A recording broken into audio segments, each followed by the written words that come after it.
belajar tasawuf sekali. Sama-sama belajar.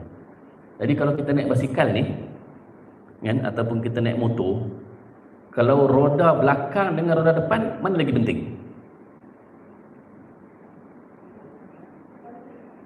Ha? Penting. Ha? Boleh naik basikal lah. Apa ni, kalau naik basikal, roda depan ni function dia apa? Untuk kita nak belok kanan, belok kiri. Roda belakang untuk menolak kita. Kita kayuh tu, dia tolak roda belakang. Kalau roda depan je ada, roda belakang tak function, dan tak bergerak basikal tu. Kita boleh kiri kanan, tapi nak menolak kita tak ada. Kalau apa ni, roda belakang boleh function, kayuh, tapi roda depan rosak, tak boleh nak belok kiri kanan. Takkan nak menegak aja kita langgar pokok, langgar lubang apa semua. Kan? Jadi penting roda belakang tu menolak kita, roda depan ni nak guide kita, kita nak arah.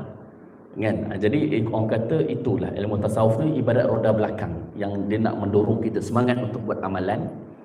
Fiqh ni ibarat roda depan, kita nak tahu ini kena buat, ini tak boleh buat, ini kena elak, ini jangan buat, ini kena, itu ilmu fiqh.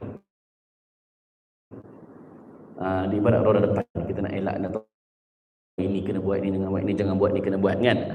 Dia roda depan, ilmu roda belakang yang nak nolak kita ke depan tu ilmu tasawuf.